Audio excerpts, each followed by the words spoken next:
र निर्णय गर्दाखेरि जनताको चाहना अनुसार निर्णय गर्नुहोस्। पार्टीको इन्ट्रेस्टमा काम नगर्नुहोस्। मेरो आग्रह छ, पार्टीको इन्ट्रेस्टमा काम नगर्नुहोस्। पार्टीको इन्ट्रेस्टमा काम गर्ने चुनावको लागि मात्र बेलामा तपाईँहरू जानुहोस्। तर यो चुनाव सकिसकेपछि र यो मन्त्री र नेताहरूलाई मेरो आग्रह के छ भन्दाखेरि पार्टीको इन्ट्रेस्ट भन्दा पनि देश र जनताको इन्ट्रेस्टमा काम गरिदिनुहोस्। देश र जनताको चाहना अनुसार काम गरिदिनुहोस् र सुदूरपश्चिममा आमूल परिवर्तन होस्, विकास होस्। प्राइम टाइम टेलिभिजन आज यहाँ छ र मेयर साहबको आज जन्मदिन पनि हो। जन्मदिनको दिन तपाईँलाई म शुभकामना दिन चाहन्छु।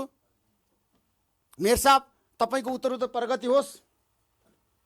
धनगढी उपमहानगरपालिकाको जनताहरूले तपाईँबाट धेरै चाहना राखेका छन्, अपेक्षा राखेका छन्, त्यो पुरा होस् र तपाईँलाई सुस्वास्थ्य दीर्घायुको शुभकामना दिँदै आगामी दिनमा राजनीतिक यात्रामा पनि तपाईँलाई सफलता मिलोस् भन्ने मेरो चाहना छ। हाम्रो सबैको तपाईँलाई सद्भाव छ, सम्मान छ। सुदूरपश्चिम प्रदेशले धेरै नेता जन्माएको छ, धेरै नेतालाई उच्च राजनीतिक स्थानमा पुर्याएको छ। फेरि पनि तपाईँ त्यति सम्भावना भएको नेताको कारणले गर्दाखेरि आजको दिन पवित्र दिन र तपाईँको जन्मदिनको दिन प्राइम टाइम टेलिभिजनले सार्वजनिक रूपमा तपाईँलाई बधाई र सफलताको शुभकामना दिँदै ह्याप्पी बर्थडे भन्न चाहन्छु।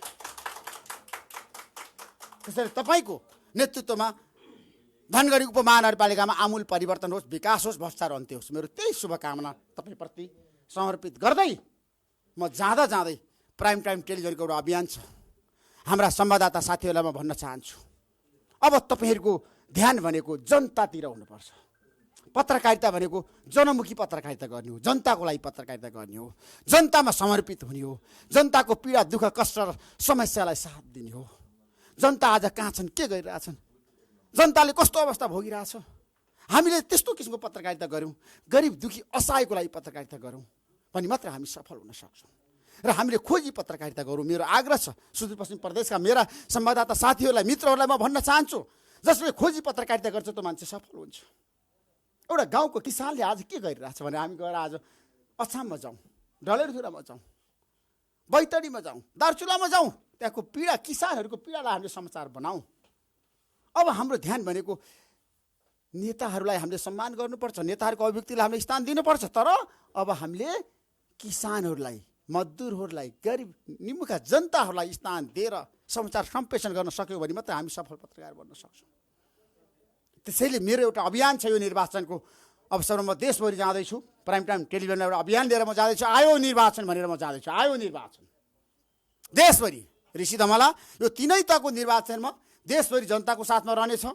आयो निर्वाचन भनेर निर्वाचनको माहौल बनाउन, जनताहरूलाई राम्रो योग्य सक्षम नेतृत्व छान, जनताको लागि काम गर्ने नेतृत्व छान भन्ने एउटा अभियानको साथ देशव्यापी रूपमा प्राइम टाइम टेलिभिजनले प्रत्यक्ष प्रसारण गर्नेछ। आगामी दिनमा अब हामी एउटा प्लान गर्दैछौँ, योजना बनाउँदैछौँ। देशभरि प्राइम टाइम टेलिभिजनले जनताको घर दैलोमा गएर जनताका प्रतिनिधिले कति काम गरे, कति गर्न सके, कति गर्न सकेनन् भनेर हामी देखाउनेछौँ। अनि त्यही मूल्याङ्कनको आधारमा तपाईँले मतदान गर्नु होला। मेरो आग्रह छ यहाँहरू सबैलाई, छोटो समयमा आइदिनु भएकोमा मन्त्रीज्यू, प्रतिपक्ष दलको नेता, मेयर साहब सबैलाई र यहाँ गण्यमान्य उपस्थित सम्पूर्ण क्षेत्रका व्यक्तित्वहरूलाई धेरै धेरै हृदयदेखि नै धन्यवाद व्यक्त गर्दै म बिदा हुन चाहन्छु। र मेयर साहबलाई फेरि सार्वजनिक रूपमा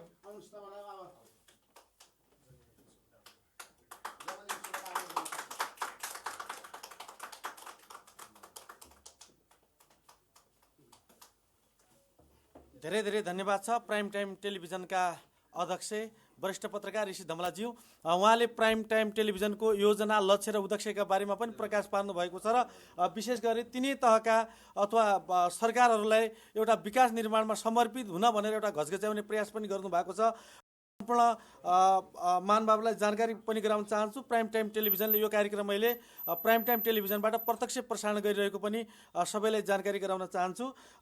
अब हामी समयको पनि व्यस्तता छ, धेरै महानुभावहरू पनि हुनुहुन्छ, यहाँहरूको पनि के चाहना थियो होला, इच्छा थियो होला, तर यहाँहरूको कुनै जिज्ञासा चाहना छ भने पनि आफ्नै स्थानबाट हात उठाएर पनि यहाँहरू कुरा राख्न सक्नुहुनेछ। र यो बिचमा यो कार्यक्रमलाई पनि अगाडि बढाउनेछ र यो बिचमा आफ्नो धारणा राखिदिन हुन यो 5 वर्षको अवधिमा धनगढी उपमहानगरपालिका जनताले के अनुभूति पाए, विकासको अनुभूति साँच्चै धनगढीवासीले गरे कि गरेनन् भन्ने विषयमा आफ्ना धारणा राखिदिन हुन धनगढी उपमहानगरपालिकाका नगर प्रमुख तथा नेपाली काङ्ग्रेसका केन्द्रीय सदस्य श्री निरपबहादुर ओर्ज्यूलाई म हार्दिक अनुरोध गर्न चाहन्छु।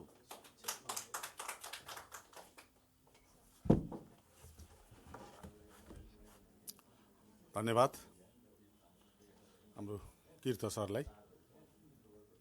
आदरणीय अन्तर्क्रिया कार्यक्रमका अध्यक्ष हाम्रो ऋषि धमला दाई, प्रमुख अतिथि भौतिक मन्त्रीज्यू, प्रतिपक्ष दलका आदरणीय नेता नेपाली काङ्ग्रेसका केन्द्रीय सदस्य डाक्टर रणबहादुर रावलज्यू र हाम्रा अन्य प्राइम टिभीका सम्पूर्ण साथीहरू, उपस्थित अन्य सङ्घ संस्था एवं पत्रकार मित्रहरू, यहाँहरू सबैलाई मेरो तर्फबाट र धनगढी महानगरपालिकाका तर्फबाट म नमस्कार गर्न चाहन्छु र साथै हाम्रो प्राइम टेलिभिजनका अध्यक्षज्यू लगायत उहाँको सम्पूर्ण टिमलाई धनगढीमा म स्वागत पनि गर्न चाहन्छु र हृदयदेखि धन्यवाद पनि दिन चाहन्छु। सुदूरपश्चिम र धनगढी महानगरपालिकाका विकासका सम्बन्धमा जुन बहस र छलफल चलाउने प्रक्रिया आजदेखि उहाँले सुरु गर्नुभएको छ, यसका लागि उहाँप्रति आभार पनि व्यक्त गर्न चाहन्छु र धन्यवाद पनि दिन चाहन्छु।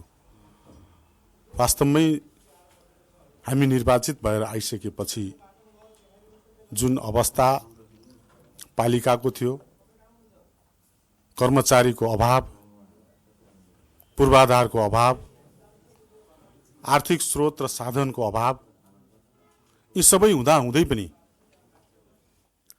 र भर्खर बनेको उपमहानगरपालिका 3वटा गाउँपालिका हामीसँग जोडिएको थियो र त्यो 3वटा गाउँपालिकालाई धनगढीसँग जोड्नका लागि सबैभन्दा बढी समय हामीले त्यहाँ व्यतीत गर्यौं र यी प्रक्रियाहरू अगाडि बढाउँदै जाँदा त्यो 3टा गाउँपालिकालाई धनगढीसँग जोड्दै गर्दा हरेक वडाका वडा कार्यालयहरू, आफ्नै बस्ने भवन, दुनियाँभरि त्यो क्षेत्रभरि भएका पुलहरू बनाउनु पर्ने, यी सबैलाई व्यवस्थित गरेर लैजानुपर्ने, हरेक वडामा स्वास्थ्य कार्यालय स्थापना गर्नुपर्ने र यी सबै गर्दा गर्दै पर्यटकीय क्षेत्रका रूपमा पर्यटकीय क्षेत्रलाई अगाडि बढाउनु पर्ने, यी सबै कामहरूलाई अगाडि लैजाँदै गर्दा हामी त्यो अगाडि लग्ने प्रक्रियामा जाँदै थियौं र विश्वको जुन कोभिडले विश्व नै चकित बन्ने तरिकाको अगाडि आयो समस्या, जुन समस्या अहिलेसम्म पनि त्यो 2.5 वर्षसम्म विश्वले त्यो समस्या झेलिराखेको अवस्था छ र त्यसका बावजुद हामीले कोभिडमा पनि सुदूरपश्चिममै धनगढी महानगरपालिकाले हरेक नागरिकलाई, सुदूरपश्चिमका हरेक नागरिकलाई र 77वटै जिल्लाका नागरिकलाई हामीले सम्बन्धित ठाउँमा पुगाउने वातावरण सिर्जना गर्यौं। 12,000 मान्छेसम्म एक दिनमा पुग्दा पनि उहाँहरूलाई एक छाक खाना खुवाएर व्यवस्थित गरेर सम्बन्धित ठाउँमा पुगाउने वातावरण हामीले सिर्जना गर्यौं। त्यही फलस्वरूप अहिले हामीले 3वटा पुरस्कार धनगढी महानगरपालिकाले पालिकामा पुरस्कार पाउनेमा हामी मात्रै छौं जस्तो मलाई लाग्छ। 753वटा पालिकामा जो हामीले 3वटा कोभिड सम्बन्धीको पुरस्कार धनगढी महानगरपालिकाले पाइसकेको छ र अगाडि बढ्दै जाँदा पर्यटकीय क्षेत्रका रूपमा पनि यहाँहरूले हेर्नुभएको छ बेडा बाबालाई अहिले हामीले पहिलेको बेडा बाबा र अहिलेको बेडा बाबालाई हेर्नुस्, जाखर बाबा ताललाई व्यवस्थित गरेर अगाडि बढाएका छौं। नेतुवा ताल भन्ने हाम्रो वार्ड नम्बर 3 मा छ, 6 करोड रुपैयाँ विनियोजन गरेर त्यसलाई अगाडि बढाएका छौं। शिवपुरी धाम,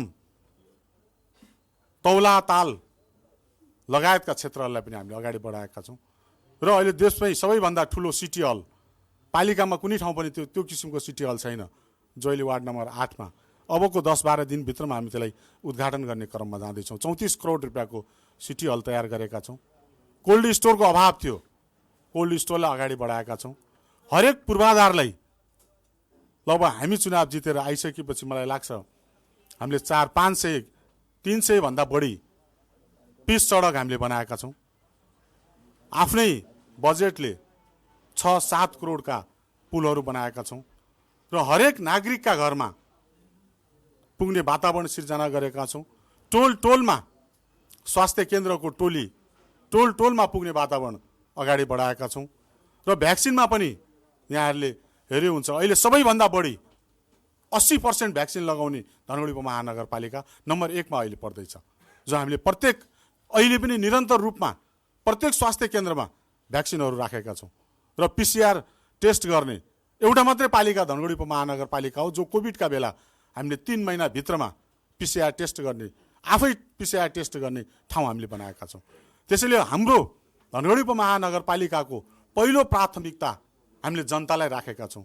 यो उपमहानगरपालिकाभित्रका नागरिकलाई राखेका छौँ र त्यसलाई हामीले निरन्तर रूपमा वडा अध्यक्षज्यूहरू वडा सदस्यज्यूहरू निरन्तर रूपमा घर दैलोमा हिँडिराख्नु भएको छ।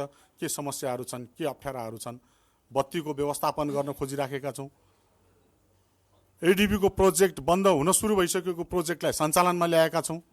सघन सहरीलाई अगाडि बढाएका छौँ। तर परिस्थितिवश जुन किसिमको रफ्तारले हामी जानुपर्ने थियो त्यो बेला हामीले त्यति जान नसक्नुको कारणहरू प्रदेश सरकार विपक्षमा, सङ्घीय सरकार विपक्षमा र त्यसका साथसाथै कोभिड पनि आएका कारणले जुन किसिमको धनगढी उपमहानगरपालिकाको दयनीय अवस्था छ। सुरुमा हल्का थियो भने अहिले आएर केही सूचाङ्कमा पनि परिवर्तन भएको मैले पाएको छैन। यदि छ भने यहाँ अहिले सरकारले भनोस् यो ठाउँमा हामीले चाहिँ परिवर्तन गरेका छौँ। आज हिमाली भेगमा आज 1.8% ग्रस डोमेस्टिक प्रोडक्सन भएको ठाउँमा आज 2% भएको छ त भनौँ न। केही क्लेम गर्छन् भने म भन्न सक्छु त्यसपछि कमसेकम यसले गरेको छ। ठिक छ, कहीँ खर्च बढी भयो होला, कहीँ के भयो होला, कहीँ हामीहरूले चाहिँ अब मलाई लाग्छ सोच्नै पर्ने स्थिति देखिन्छ बहुत गम्भीर भएर। एज ए नेपालको नागरिक, एज ए सुदूरपश्चिमको प्रदेशको नागरिकको हैसियतले यत्रो 4 वर्षमा हामीले आज अरबौँ रुपियाँ खर्च गर्दा आज त्यो रिजल्ट के त भन्दाखेरि कुनै देखाउने उदाहरणीय योजनाहरू हामीसँग छैनन्। म त वास्तवमा यी कुराहरू मैले संसदमा बारम्बार भनिरहँदै केवल के भने प्रतिपक्षको काम पनि के हो भने उसको पनि जिम्मेवारी हो कि सरकारलाई सही ठाउँमा डोर्याउने हो, सत्य तथ्य कुराहरूलाई चाहिँ उजागर गरेर भनिदिने हो। तर यहाँ प्रतिपक्ष भनेको के रहेछ भने चाहिँ बहुमत छैन, त्यस कारण प्रतिपक्षले भनेको उनले भन्ने हो, हामीले एक कानले सुन्ने हो अर्को कानले उडाउने हो भन्ने प्रवृत्ति यो सरकारलाई मैले सुरुदेखि म आर्थिक वर्ष 74-75 देखि लिएर अहिलेसम्म भनिरहेको छु। त्यस कारण मैले अब त भन्छु धनगढी उपमहानगरपालिकाको यहाँ मेयर अहिले हुनुहुन्न, त्यस्तै अरू एक दुईवटा चाहिँ पालिकाका चाहिँ अध्यक्षहरू त्यहाँ यहाँ हुनुहुन्न। तर हामीले गरेका काम कारबाहीहरू हेर्दा राम्रोसँग जाँच्दा प्रतिस्पर्धा हामीले वडाका अध्यक्षहरूसँग प्रतिस्पर्धा गरेको अनुभूति मलाई प्रदेश सरकारको देखेको छु मैले। माथिका कुरा चाहिँ छोडिदिउँ, किन देखिने यो प्रदेशका गम्भीरका प्रदेशका यो चाहिँ एउटा गम्भीरका योजनाहरू यो हुन् भन्ने चाहिँ छुटाउन सकेको अवस्था छैन। त्यो वडासँग प्रतिस्पर्धा गर्ने खालका योजनाहरू आज छ्यालब्याल खालका योजनाहरू सानो 2 लाखका योजना, 25,000 का, 50,000 का, 1 लाख का, 5 लाख का, 10 लाख का हजारौँ हजार योजना छन्। त्यसको अनुगमन मूल्याङ्कन कसले गर्ने हो? त्यस कारण चाहिँ एउटा मेरो सुझाव थियो मैले कमसेकम गरौँ, त्यो सीमित योजनाहरू गरौँ। कमसेकम केही वर्षपछि सरकार छोडेपछि पनि कमसेकम हामी मान्नेहरू भएपछि कमसेकम सरकारमा नभए पनि कमसेकम यो बाटो यहाँदेखि यहाँसम्म 50-30 किलोमिटर बाटो त प्रष्ट बन्यो। अथवा हामीले पर्यटकीय हिसाब अथवा जलस्रोतको भण्डारको रूपमा परिचय भएको सुदूरपश्चिम आज झनै नेपालको 44,000 भन्दा बढी मेगावाट विद्युतहरूको एउटा अध्ययन भइसकेको अवस्था, जबकि हामीसँग 82,000 भन्दा बढी मेगावाट नेपालमा छ। त्यसमध्येको 44,000 अध्ययन भइसकेका मध्येको 22,000 मेगावाट त यही छ।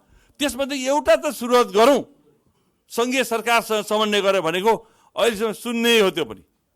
ल अरू त केही नगरौँ, उत्तर दक्षिणको कनेक्टिभिटीलाई अलिक बल पुग्ने गरी सङ्घीय सरकारसँग जोडियौँ। त्यसको लागि उत्तरको नागा उरेलेख त उतातिरको टिङ्करलाई जोडौँ, हाम्रो मित्र राष्ट्र चीनसँग समन्वय गरेर कमसेकम भारतसँग त तलतिर पनि एक किसिमले व्यवस्थित हिसाबले खासै राम्रो खालको चाहिँ हाम्रो नाका छैन अहिलेसम्म। जसरी भूपुरी बेष्टित राष्ट्र भने देश भने जस्तै सुदूरपश्चिम प्रदेश भूपुरी बेष्टित कुनै पनि नाकाहरू प्रष्ट रूपले खुलेको छैन।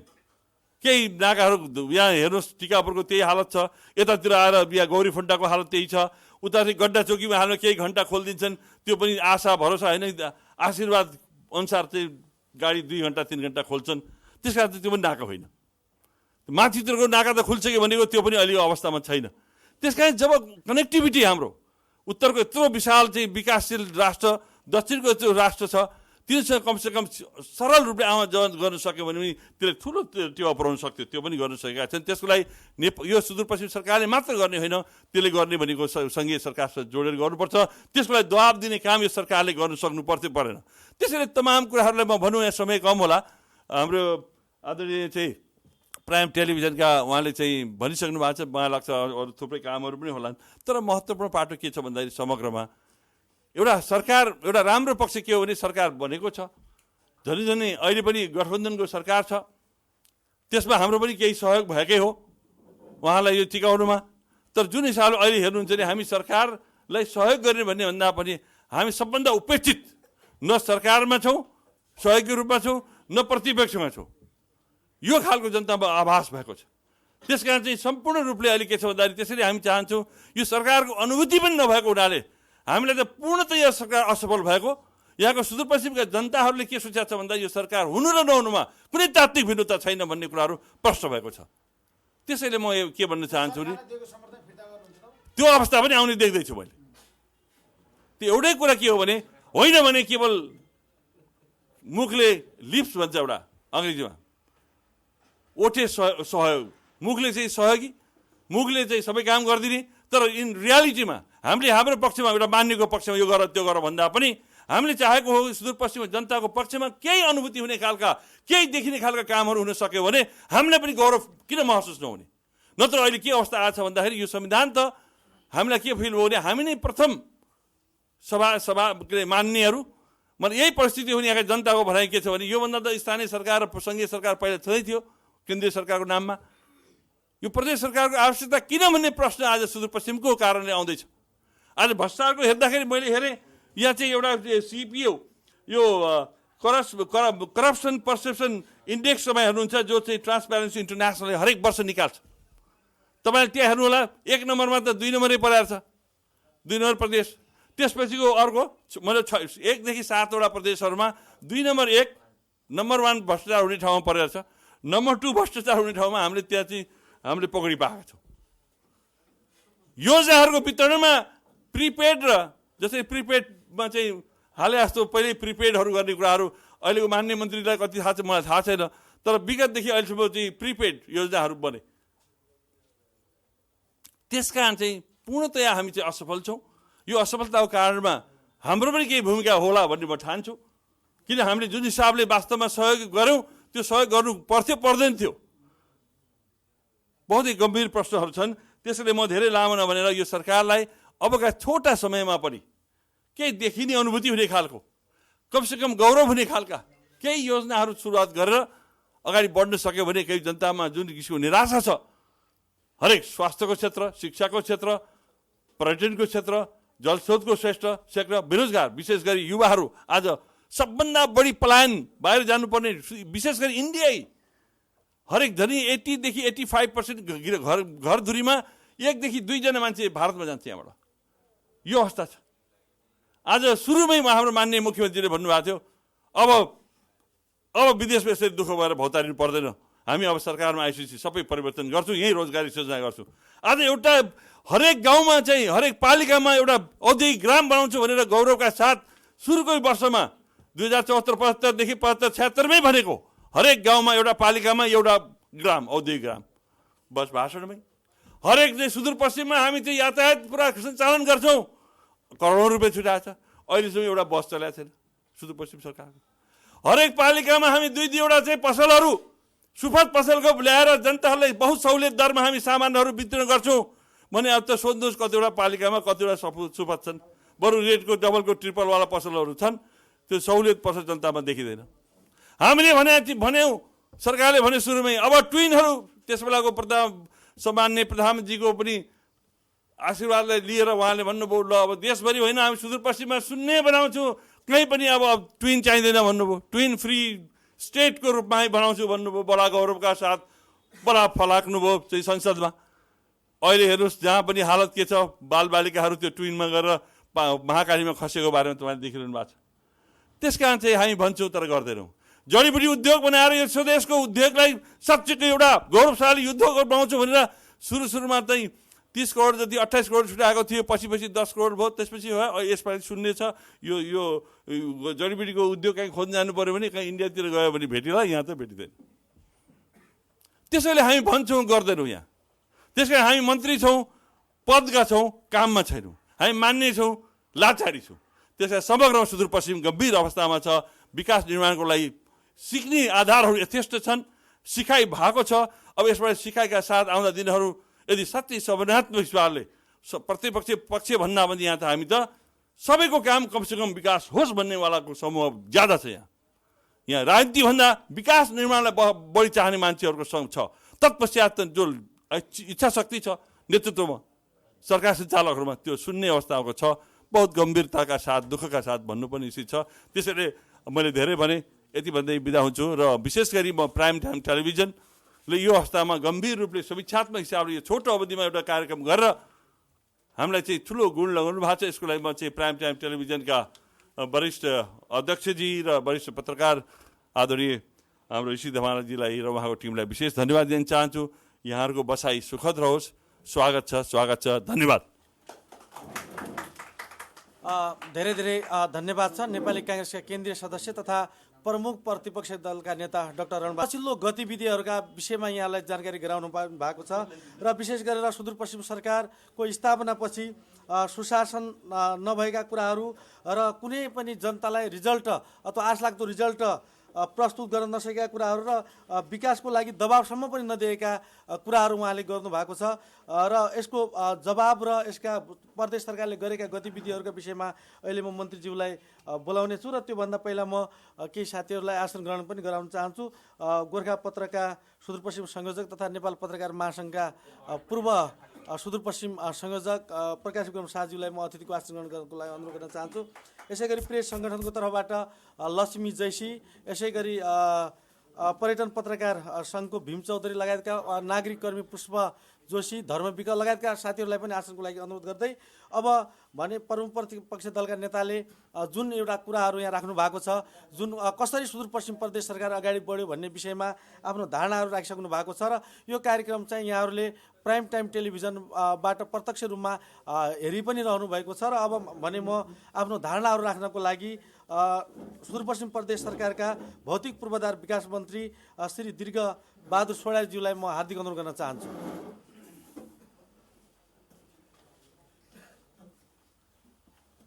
धन्यवाद विष्टजी। प्राइम टाइम टेलिभिजन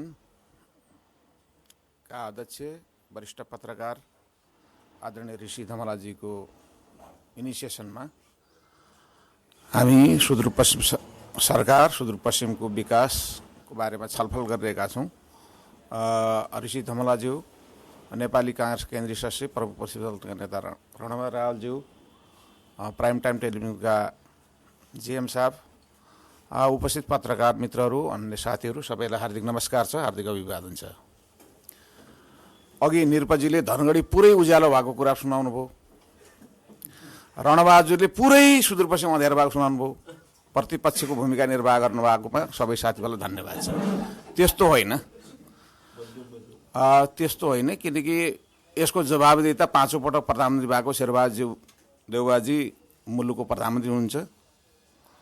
त्यसको समग्र जिम्मा त देउवाजीले दिनु पर्ला होइन। हामीले कुरा गर्दा समन्यायी ढङ्गले सन्तुलित ढङ्गले कुरा गर्नुपर्छ जस्तो लाग्छ। प्रदेश सरकार प्रदेश भन्ने चिजै नयाँ हो, जम्मा 4 वर्ष भयो यसको अनुभव गर्दा छौँ। नयाँ ढङ्गले हामी छलफल गर्दैछौँ, नयाँ ढङ्गले अगाडि बढिरहेका छौँ। हिजो प्रधान भएको मुख्य भएको वाला पालिका छँदैछ, हिजो मुख्तियारी भएको, त्यसपछि नायक भएको, प्रधानमन्त्री भएको, अनेक भएको सङ्घ सरकार पनि छँदैछ। त्यसमा मुलुक सङ्घीयतामा जाने र सङ्घीयता मार्फत प्रदेशहरू मार्फत जनतालाई नजिकको सरकार दिने जो हाम्रो अपेक्षा अनुसारै हामी सबैको नेपाली काङ्ग्रेस, नेकपा एमाले, माओवादी केन्द्र अरू सबै खास गरी जन्मको आधारमा बा जन्मिएका कारणले छोरो पनि अब्बल हुने प्रथालाई तोडेर नेपालमा गणतन्त्र हामीले स्थापित गऱ्यौँ। त्यो गणतन्त्र सँगसँगै हामीले सङ्घीयता पनि ल्यायौँ। यो टाढाको सरकार भयो, एकात्मता काठमाडौँले हामीलाई विभेद गर्यो, के गर्यो भन्यौँ। त्यो विभेद गर्ने काठमाडौँमा पनि काङ्ग्रेस लामो समय सरकार, त्यसपछि देउबाजी 5औं पटक प्रधानमन्त्री, फेरि पनि सम्भावना देखिन्छ। त्यो जनतालाई जवाबदेही हामी सबैले बनाउनु पर्नेछ, जनतासँग हामी सबैले जवाब दिनुपर्नेछ। त्यसो भएको कारणले गर्दा धनगढीको अघिको उज्यालो जे कुरा मेयर साहबले सुनाउनु भयो, त्यसमा पनि सङ्घ सरकारको बजेट पनि छ। एसियाली विकास निधि, वर्ल्ड ब्याङ्कका प्रोग्राम त्यसैमा छन्। उहाँ आउनुभन्दा 2-3 वर्ष अगाडिका योजनाहरू छँदैछन् र प्रदेशका योजनाहरू त्यहाँभित्र छन्। उहाँले भनेको कुरा ठिकै छ, सहकार्य, सहअस्तित्व र सहमतिका साथ अगाडि बढ्ने भएको कारणले गर्दा धनगढीको पुरै उज्यालोको कुरा पनि त्यसमा प्रदेश सरकार पनि छ, सङ्घ सरकार पनि छ, दात्री निकायहरू पनि छन्। त्यो ढङ्गले बुझ्नु पर्यो। सुदूरपश्चिममा जे भइरहेछ, हिजोको अवस्थाबाट आज केही पनि भएन त्यसो होइन। हिजो यही बाटो मेची कालीवाला बाटो छ, जसले महेन्द्र राजमार्ग बन्यो, पछि पूर्व पश्चिम राजमार्ग बन्यो। त्यो बाटो खास गरी भारतले सहयोगमा बनेको बाटोहरूका पुलभन्दा कति समय लाग्यो? त्यो खास गरी देउबाजीले मैले बनाएँ भन्नुभयो, त्यो पनि लामो समयदेखि पूर्व मेची महाकाली राजमार्गको कुरा हामी थाहा छँदैछ। त्यो पुलै बनाउनु कति समय लाग्यो? 22वटा पुल त्यत्रो समय लाग्यो। हामी गर्वका साथ भन्न सक्छौँ, प्रदेश सरकारले तुनको कुरा पनि अघि हेर्नु, 33वटा झुलुङ्गे पुल बनाइसक्यो। प्रष्ट देखिने गरी कहाँ बन्यो हामी भन्न सक्छौँ। 10वटा ठुला पुलहरू, सडक पुलहरू हामीले बनाइसक्यौँ। त्यसपछि अरू केही झुलुङ्गे पुलहरू हामी निर्माणाधीन अवस्थामा छन्। त्यसपछि बाटोको कुरा गर्ने हो भने, कालोपत्री बाटोको कुरा गर्ने हो भने पनि सशक्त आयोजना, हाम्रो आयोजनाको कुरा गर्ने हो, करिब 200 किलोमिटर बाटो हामीले पिछै गरिसक्यौँ विभिन्न ठाउँमा। यो आर्थिक वर्षभित्र मात्रै, असार मसासम्म तपाईँहरू अहिले म भन्छु, 250 भन्दा बढी किलोमिटर बाटो थप पिच हुनेवाला छ, पक्कै हुनेवाला छ। साना ठुला सम्पूर्वक र विशेष सबै योजनाहरूलाई अगाडि बढाउने हो भने हामीले नि हाम्रो ठाउँमा हामीले सुरु गऱ्यौँ।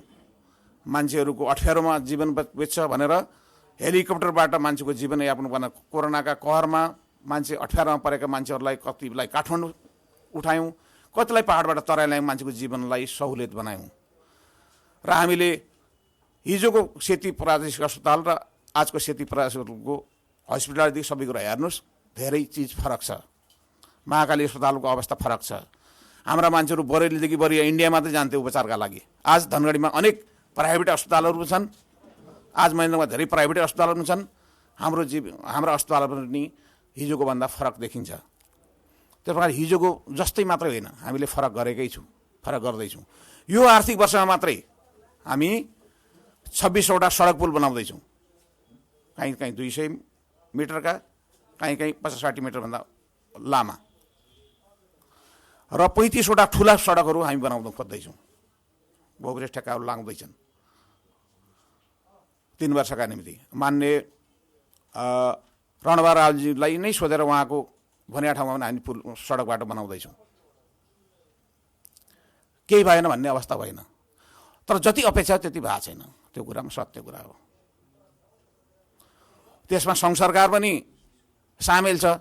हामीले केपी ओलीजीको पार्टीको म कैलालीको अध्यक्ष भइरहँदा पनि केपी ओली पार्टी नेकपा एमाले उहाँलाई मन नबराएर पनि अध्यक्ष भएको मान्छे हुँ, उहाँलाई मन 2 पटक भोट नहाल्दा पनि अध्यक्ष भएको मान्छे हुँ। तर केपी ओलीजीका हावादारी कुरा हामीले गरेका छैनौँ। उहाँले रेल चलाउँछु भन्नुभयो, उहाँले के चलाउँछु भन्नु, पानी जहाज चलाउँछु भन्नु, घर घरमा के भन्नुभयो, त्यो कुरा उहाँको कुरा हो। तर हामीले सुदूरपश्चिमको अवस्थामा हिजोको जीवन पद्धतिभन्दा राम्रो जीवन पद्धति बनाएको छौँ। गएर हेर्न सक्नुहुन्छ तपाईँहरूले। तपाईँ कोल्टी मार्तडी सडक हेर्न सक्नुहुन्छ। सबभन्दा आयस्वर मान्छेको जीवन स्तरको कुरा गर्नुभयो, सबभन्दा कम आयस्वर भएको नेपालको 17औं जिल्लामा बाजुरा पर्छ। गएर हेर्नुहोस्। म ऋषि धमलाज्यू र सबै पत्रकारलाई भन्न चाहन्छु, गएर हेर्नुहोस् प्रदेश सडक कहाँ छ, त्यहाँ देखिन्छ कि देखिन्न। दार्चुला जानुहोस्, दार्चुलाको सडकदेखि माथि लोदेखि यतापट्टि पूर्वी आउने बाटो हेर्नुहोस्, बाटो कसरी अगाडि बढिरहेछ, प्रदेश सडक कहाँ छ। तपाईँ जान सक्नुहुन्छ रामारसोन जानुका हिजोको अवस्था के थियो, अहिले कसरी बाटो अगाडि बढिरहेछ। बिचमा गत सालको बाढीले समस्याग्रस्त गर्यो, रामहर्षणलाई तहस बनायो, कैलाश खोलाले, त्यो आफ्नो समस्या छ। तर बाटो कसरी बनिरहेछ, हिजोको अवस्था र अहिलेको अवस्था कुरा गर्नुहोस्। हामीले सुदूरपश्चिमका अनेक पहाडी जिल्लाहरूमा तराईभन्दा माथि केही मान्छेले बदमासी गर्न सक्छन्, त्यो उसको कुरा हो। भन्नु पर्यो सबै भ्रष्टाचार गर्यो भन्ने होइन, कसले कहाँनिर भ्रष्टाचार गर्यो इङ्कित गरौँ, त्यो सम्बन्धित मान्छेलाई कारबाही गरौँ। सोलोडोलोको जवाब सम्भावनै छैन। यो संसारले भन्छ यो भ्रष्टाचार भयो, के भयो के भयो के भयो, कसले कहाँनिर भ्रष्टाचार गर्यो, कुन हाकुले कहाँनिर कहाँ, त्यो भन्नु पऱ्यो। हामीले परिणाममा देखिने गरी मान्छेलाई कारबाहीको तयारी अगाडि बढौँ। त्यसो भएको कारणले गर्दा हामी सुदूरपश्चिममा मैले सुरुमै भने प्रदेश सरकारप्रतिका अपेक्षा धेरै भए, किनकि यो नयाँ चिज हो। 4 वर्षमा सबैका अपेक्षा पुरा कसरी होलान्, यो राम राज्य कसरी होला, बजेट सशस्त्र बजेट, सम्पूरक बजेट र केन्द्रले बित्तिको दियो त्यहीको आधारमा बजेट।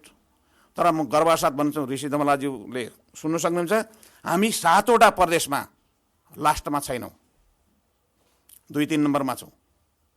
विकासका दृष्टिकोणले, रुपियाँ खर्च गर्नेका दृष्टिकोणले, अरू सबै कारणले तपाईँ हेर्न सक्नुहुन्छ 3-4 भन्दा तल छैनौँ। यसो नाम हेर्दा सुदूरपश्चिम छौँ, तर हामी लास्ट छैनौँ, 7 नम्बर छैन। तपाईँहरू हेर्नु सक्नुहुन्छ। रुपियाँ खर्चै भएन भन्नुभयो अघि 6 महिनामा। अरू प्रदेशले कति खर्च गरेको छ, शेरबहादुरजीको अहिलेको सरकारले माथि कति खर्च गरेको छ, म पनि मेरो पार्टी पनि त्यसमा सामेल छ। कति पैसा खर्च गरेको छ 6 महिनामा, त्यसभन्दा पछाडि प्रदेश सरकार छैन टोटल बजेटको। तर विश्वासघात भन्न चाहन्छु, हामी खर्च गर्छौँ सुदूरपश्चिमको समृद्धिका निम्ति, सुदूरपश्चिमका अपेक्षाहरूलाई पुरा गर्नका निम्ति। कोसेढुङ्गा हामी सानो सहजकर्ताको रूपमा अगाडि बढिरहेका छौँ। निराश हुनुपर्ने अवस्था छैन, निराश हुनु पनि हुँदैन। फेरि पनि सुदूरपश्चिममा हामीले ठुला आयोजनाहरू, पश्चिम से त्यो कुरा कति कति कुरा भइयो। कर्णाली यत्रो नदी बगिरहेछ, केही पनि बनिरहेको छैन त। हामी झगडा गरिरहेछौँ, हामी क्रान्तिकारी भइरहेछौँ। महाकाली सन्धि भयो, देउबाजीकै पालामा भयो, 1 खरब 20 अरब केपी ओलीजीले आउने भन्नुभयो, तर केही पनि भएको छैन आजसम्म। एमसिसी बडा गर्वका साथ पास गरिसक्यौँ अस्ति व्याख्यात्मक सहित। त्यसले सुदूरपश्चिम केही पनि छैन, दाङभन्दा 1 रुपियाँ पनि छैन। पास होस् फेल होस्, हामी सुदूरपश्चिम जसलाई थाहा छैन। त्यसो भएको कारण सुदूरपश्चिम फेरि पनि हामी सबैले मिलेर, प्रतिपक्ष सत्तापक्ष होइन, सबै जनताले मिलेर सुदूरपश्चिम बनाउनु पर्नेछ। अहिले जतिसुकै हाम्रा मान्छे प्रधानमन्त्री बने पनि, अर्को बने पनि, बजेटको आँखाले कुरा गर्ने सुदूरपश्चिम बजेट छैन। अस्ति देउबाजीसँग गएर कुराकानी गरेँ, अलिकति थपौँ न हाम्रो बेला, अब चुनाव पनि आउँदैछ, तपाईँ प्राइम मिनिस्टर हुन्छ, अलि देखिने गरी गरौँ न। किन नारायणघाट मात्रै बुटोल 4 लेन 6 लेन कुरा, कर्णालीदेखि गड्डाचु किन नभन्ने, तपाईँको पालामा यो गरौँ न। खोइ हुन्छ त भन्नुहुन्छ, तर चाहिँ व्यवहारमा आउँदैन। त्यसो भएको कारण हामी सबै मिलेर हाम्रो प्रदेश बनाउने, एकले अर्कालाई आक्षेप लाउने भन्दा पनि हामी सबै मिलेर बनाउनु पर्नेछ। हाम्रो ठाउँमा धेरै सम्मान छ, भर्जिन ल्यान्ड छ, पर्यटनको आँखाले गर्ने हो भने खप्तर त्यत्रो छ। प्रदेश सरकार केही पनि भएन भन्नुहुन्छ। तपाईँ आज सिलगढीदेखि झिङ्गरासम्म जानुहोस्, पिच बाटोमा सरर जान सक्नुहुन्छ, सरर पिच बाटो तपाईँ झिङ्गरा नपुग्न सक्नुहुन्छ। खप्तर जोड्नका निम्ति कसले बनायो, खप्तर त हाम्रो सपना हो सबैको। त्यो प्रदेश सरकारले बाटो पुर्याएको छ। कृषिको क्षेत्रमा मुख्यमन्त्री कृषि आयोजना केही समस्याहरू छन्, केही मान्छेहरूका त्यो कमजोरी भएको छन् भने त्यो कारबाहीको विषय बनाउनुहोस्। कसले गर्यो, बदमासी गर्यो, तर केही प्लटमा राम्रै काम भएको छ कृषि क्षेत्रमा पनि। अब कनेक्टिभिटीको कुरा, बाटो कुरा अघि मैले भनि नै सकेँ।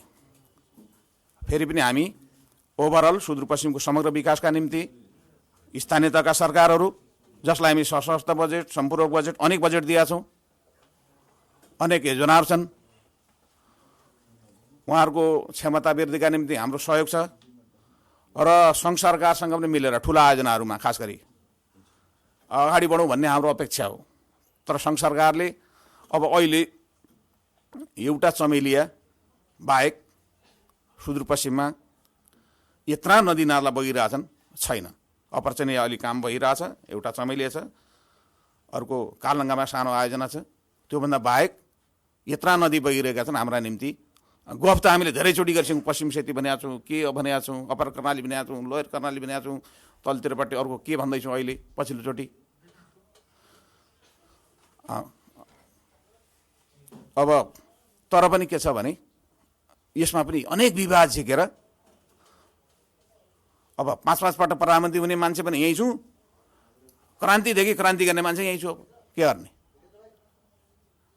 आयोजना विकासको आयोजनामा कमसेकम साझेदारी गर्ने, विकासको आयोजनालाई सपोर्ट गर्ने कुरामा हामी लाग्नुपर्नेमा अनेक इन्ट्रेस्टमा त्यसलाई भत्काइदिने सम्भावना देखिन्छ। हामी ठुला आयोजनाका निम्ति सङ्घ सरकारले खास गरी वर्ल्ड ब्याङ्क, त्यसपछि गएर एसियाली विकास ब्याङ्क, त्यसपछि अरू दार्शनिकहरूलाई जोडेर यो क्षेत्रको समग्र पर्यटन, कृषि, कनेक्टिभिटी, रोड, सडक, यातायातको क्षेत्रमा हामीले अगाडि बढ्नुपर्नेछ। किनकि अरू क्षेत्र धेरै अगाडि बढिसकेको छ।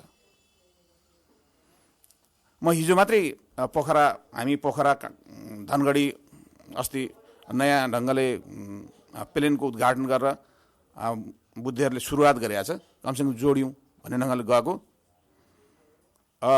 धेरै प्रगति गरेका छ अरूहरूले। तर प्रदेश सरकारको बजेटमा हामी छलफल गरेर उनीहरूभन्दा अगाडि छ हामी। प्रदेशवाला मात्रै आँखाले हेर्ने हो भने हामी उनीहरूभन्दा पछाडि छैनौँ। तर चाहिँ के छ भने समग्र हिसाबले उनीहरू धेरै छन्। अनेक ठाउँका बजेटहरू गएका छन्। तर हाम्रोमा कस्तो छ भन्नुहुन्छ भने नियमित प्रदेशको बजेट, नियमित पालिकाको बजेट, नियमित सरकारी बजेट मात्र छैन। विभिन्न दार्शनिकहरूलाई पनि हामीले आह्वान गर्नुपर्ने छ। सुदूरपश्चिममा तपाईँहरूको सम्भावना छ। अब 4 जिल्ला जोड्ने खप्तड। म सामाजिक विकास मन्त्री हुँदा उताको संस्कृति मन्त्री उताको उत्तराखण्डको आउनुभयो, जानुभयो र आउँदाखेरि हाम्रो के भन्छ नि बारीमा बगेर आउनुपर्ने अवस्था भयो। मान्छे खप्तड भनेको छ, हामीले कुराकानी गरेका छौँ, तर पहुँच छैन। मान्छे त्यसपछि त्यहाँबाट हिँड्न सक्दैन। त्यसपछि त्यो प्रति नकारात्मक दृष्टिकोण गरी आउँछ। यस्ता कुराका निम्ति अब हामी बाटो करिब नजिक माथि नै पुर्याउनुहुन्न, किनकि रामारसनमा माथि पुर्याएर हामी बिगारिसक्यौँ। खप्तडलाई माथि नै पुर्याउनुहुन्न। रिङ रोडदेखि झिङरासम्म पुगेको छ। उतापट्टि बाजुराबाट बझाङबाट पनि एकदमै त्यो हाम्रो जिल्ला विकास समितिकोसम्म पुगेको छ। यतापट्टि हामीले नै उद्घाटन गरेको सडक थलारा बादी नजिक पुगेको छ। सबैलाई त्यो करिब नजिक मात्रै पुर्याउनु पर्नेछ, माथि नै पुर्याउनुहुन्न भन्ने हाम्रो मान्यता छ। त्यही आधारमा हामी समग्र विकासको पक्षमा छौँ। यहाँ क्षेत्रका पर्यटकीय, धार्मिक, सांस्कृतिक सबै क्षेत्रको समग्र विकासका निम्ति हामी लागि नै रहेका छौँ। सडकको कुरा अघि मैले गरिसकेँ, पुलको कुरा अघि गरिसकेँ, तुइनको कुरामा अघि भनि नै सकेँ। यो पटक धेरै झुलुङ्गी बोलो थप हामी बनाउनेवाला छौँ। तर पनि ऋषिजीले आफै पत्ता लगाएर पनि भन्न सक्नुहुन्छ, व्यक्तिगत ढङ्गले उहाँसँग मेरो राम्रै सम्बन्ध छ। यो झुलुङ्गी पुलका निम्ति लडा भन्छ, हाम्रो उनीहरूमा लट्ठा भन्छ। यो नेपालभरि छैन। विगत 2 वर्षदेखि यता लट्ठा नभएका कारणले झुलुङ्गी पुल गोलबोल टेन्डर भएर नआएको कारणले, कोरोना करले गर्दा लट्ठा नभएका कारणले त्यो ठुलो उसलाई तारलाई लट्ठा भन्छ, लडा भन्छौँ हाम्रो भाषामा। त्यो नेपालभरि छैन। त्यो नभएको कारणले हामीले झुलुङ्गी पुल कम बनायो। 33 पुल बनाइसकेका छौँ। अरू धेरै पुलहरू बनाउनु पर्ने छ हामीले। त्यो केपिओलीको कुरा छोडिदिनुहोस्। त्यो केपिओलीले के भन्छ, केपिओलीको कुरा भयो। झुलुङ्गी मुक्त के हो उसको कुरा। हामीले चाहिँ हाम्रो ठाउँमा समग्र काम गर्छौँ। समग्र ढङ्गले अगाडि बढ्ने कुरामा हामी लागिरहेका छौँ। तर जनताले भने जस्तो, जनताले चाहना गरे जस्तो 100% गर्न सकिरहेका छैनौँ। र त्यसका निम्ति धेरै माहौल, धेरै सङ्घ, प्रदेश र स्थानीय तहको सहकार्य सहअस्तित्वका साथ हामी अगाडि बढ्नुपर्नेछ। यसका निम्ति यो भेटघाटका निम्ति खास गरी ऋषिजी, हाम्रो विष्टजी, सबै साथीहरूले यहाँ आइरहेको बेला उहाँलाई हामीले स्वागत पनि गरौँ। र प्राइम टाइम टेलिभिजन जनताका मुद्दाहरू उठि नै रहेका छन् र सरकारलाई झकझकुने कुरा पनि स्वाभाविक छ। सरकारमा बस्नेहरूले, हामी जस्ता झन्डा हल्लाउनेहरूले जनतालाई जवाबदेही दिनुपर्नेछ। अब आगामी स्थानीय तहको निर्वाचन लगत्तै छ। प्रदेश प्रतिनिधिसभाको निर्वाचन केही समयपछि आउनेछ। जनताले हाम्रो मूल्याङ्कन गर्ने नै छन्। त्यसका निम्ति हामी सबै तयार भएरै बस्नुपर्नेछ। तर पनि प्रदेश सरकार केही पनि होइन केही पनि छैन भन्ने कुरा होइन। काङ्ग्रेस सरकारमा आउनुका निम्ति वातावरण बनाउनु खोजिरहेको होला प्रदेश सरकार। सङ्घ सरकारमा हामीले देउबाजी 5 वर्षका नि प्रतिपक्ष भनेका छौँ। केपी ओलीको बुद्धिको कारणले गर्दा छिटै उहाँ प्रधानमन्त्री भइहाल्नुभयो। अब प्रदेश सरकारमा पनि अब आदरणीय रणबहादुर रावलजी माथिसँग कुराकानी मिलाएर मन्त्री हुने भइहाल्दा भइगयो। तर समग्र कुरा के हो भने केही पनि होइन भन्ने कुराको दृष्टिकोणले गर्ने हो, त्यस्तो होइन, त्यस्तो हामी मान्दैनौँ। धन्यवाद, नमस्कार। धेरै धेरै धन्यवाद छ। सुदूरपश्चिम प्रदेश सरकारका भौतिक पूर्वाधार विकास मन्त्री श्री दीर्घबहादुर श्रेष्ठज्यू, उहाँले केही भया छैन भन्न मिल्दैन र सुदूरपश्चिम समग्र विकास भएको छ भनेर आफ्नो धारणा राख्नु भएको छ र केही जवाबहरू पनि दिनुभएको छ। प्रतिपक्ष दलका नेताले राखेका कुराहरूको पनि उहाँले केही जवाब पनि दिनुभएको छ। धेरै धेरै धन्यवाद छ।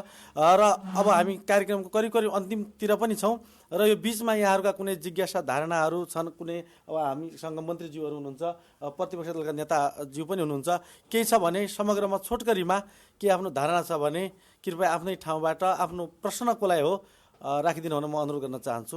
यो अवधि हामी छोटो मात्रै गरिदिन्छौँ।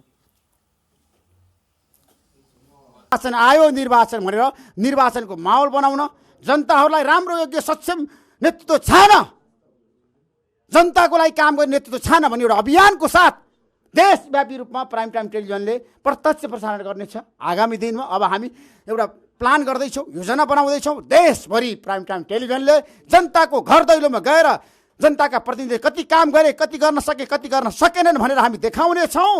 अनि त्यही मूल्याङ्कनको आधारमा तपाईँले मतदान गर्नुहोला। मेरो आग्रह छ यहाँहरू सबैलाई छोटो समयमा आइदिनु भएकोमा मन्त्रीज्यू, प्रतिपक्ष दलको नेता, मेयर साहब सबैलाई र यहाँ गण्यमान्य उपस्थित सम्पूर्ण क्षेत्रका व्यक्तित्वहरूलाई धेरै धेरै हृदयदेखि नै धन्यवाद व्यक्त गर्दै म बिदा हुन चाहन्छु र मेयर साहबलाई फेरि सार्वजनिक रूपमा आउनुहोस् तपाईँलाई।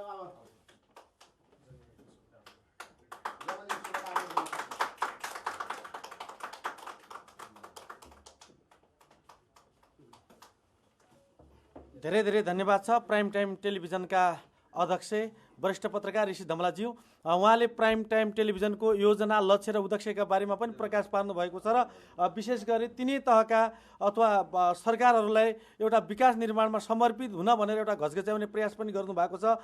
म सम्पूर्ण महानुभावलाई जानकारी पनि गराउन चाहन्छु। प्राइम टाइम टेलिभिजनले यो कार्यक्रम अहिले प्राइम टाइम टेलिभिजनबाट प्रत्यक्ष प्रसारण गरिरहेको पनि सबैलाई जानकारी गराउन चाहन्छु। अब हामी समयको पनि व्यस्तता छ, धेरै महानुभावहरू पनि हुनुहुन्छ, यहाँहरूको पनि के चाहना थियो होला, इच्छा थियो होला, तर यहाँहरूको कुनै जिज्ञासा चाहना छ भने पनि आफ्नै स्थानबाट हात उठाएर पनि यहाँहरू कुरा राख्न सक्नुहुनेछ र यो बिचमा यो कार्यक्रमलाई पनि अगाडि बढाउनेछ र यो बिचमा आफ्नो धारणा राखिदिन हुन यो 5 वर्षको अवधिमा धनगढी उपमहानगरपालिका जनताले के अनुभूति पाए, विकासको अनुभूति साँच्चै धनगढीवासीले गरे कि गरेनन् भन्ने विषयमा आफ्ना धारणा राखिदिन हुन धनगढी उपमहानगरपालिकाका नगर प्रमुख तथा नेपाली काङ्ग्रेसका केन्द्रीय सदस्य श्री नृपबहादुर ओडज्यूलाई म हार्दिक अनुरोध गर्न चाहन्छु।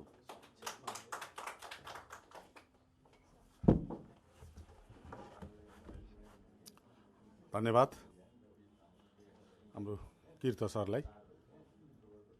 आदरणीय अन्तर्क्रिया कार्यक्रमका अध्यक्ष हाम्रो ऋषि धमला दाई, प्रमुख अतिथि भौतिक मन्त्रीज्यू, प्रतिपक्ष दलका आदरणीय नेता, नेपाली काङ्ग्रेसका केन्द्रीय सदस्य डाक्टर रणबहादुर रावलज्यू र हाम्रा अन्य प्राइम टिभीका सम्पूर्ण साथीहरू, उपस्थित अन्य सङ्घ संस्था एवं पत्रकार मित्रहरू, यहाँहरू सबैलाई मेरो तर्फबाट र धनगढी महानगरपालिकाका तर्फबाट म नमस्कार गर्न चाहन्छु र साथै हाम्रो प्राइम टेलिभिजनका अध्यक्षज्यू लगायत उहाँको सम्पूर्ण टिमलाई धनगढीमा म स्वागत पनि गर्न चाहन्छु र हृदयदेखि धन्यवाद पनि दिन चाहन्छु। सुदूरपश्चिम र धनगढी महानगरपालिकाका विकासका सम्बन्धमा जुन बहस र छलफल चलाउने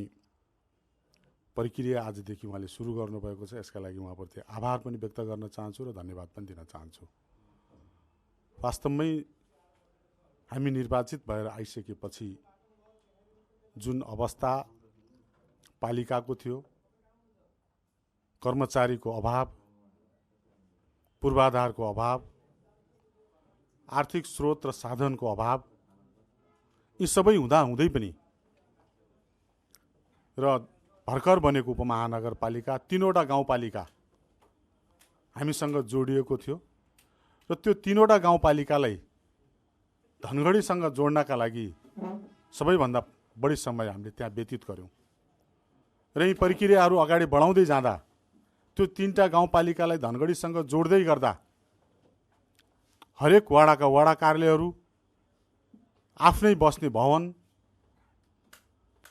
दुनियाँभरि त्यो क्षेत्रभरि भएका पुलहरू बनाउनु पर्ने, यी सबैलाई व्यवस्थित गरेर लैजानुपर्ने, हरेक वडामा स्वास्थ्य कार्यालय स्थापना गर्नुपर्ने र यी सबै गर्दा गर्दै पर्यटकीय क्षेत्रका रूपमा पर्यटकीय क्षेत्रलाई अगाडि बढाउनु पर्ने, यी सबै कामहरूलाई अगाडि लैजाँदै गर्दा हामी त्यो अगाडि लग्ने प्रक्रियामा जाँदै थियौँ र विश्वको जुन कोभिडले विश्व नै चकित बन्ने तरिकाको अगाडि आयो समस्या, जुन समस्या अहिलेसम्म पनि त्यो 2.5 वर्षसम्म विश्वले त्यो समस्या झेलिराखेको अवस्था छ र त्यसका बावजुद हामीले कोभिडमा पनि सुदूरपश्चिममै धनगढी उपमहानगरपालिकाले हरेक नागरिकलाई, सुदूरपश्चिमका हरेक नागरिकलाई र 77वटै जिल्लाका नागरिकलाई हामीले सम्बन्धित ठाउँमा पुगाउने वातावरण सिर्जना गऱ्यौँ। 12,000 मान्छेसम्म एक दिनमा पुग्दा पनि उहाँहरूलाई एक छाक खाना खुवाएर व्यवस्थित गरेर सम्बन्धित ठाउँमा पुगाउने वातावरण हामीले सिर्जना गऱ्यौँ। त्यही फलस्वरूप अहिले हामीले 3वटा पुरस्कार धनगढी उपमहानगरपालिकाले, पालिकामा पुरस्कार पाउनेमा हामी मात्रै छौँ जस्तो मलाई लाग्छ, 753वटा पालिकामा, जो हामीले 3वटा कोभिड सम्बन्धीको पुरस्कार धनगढी उपमहानगरपालिकाले पाइसकेको छ।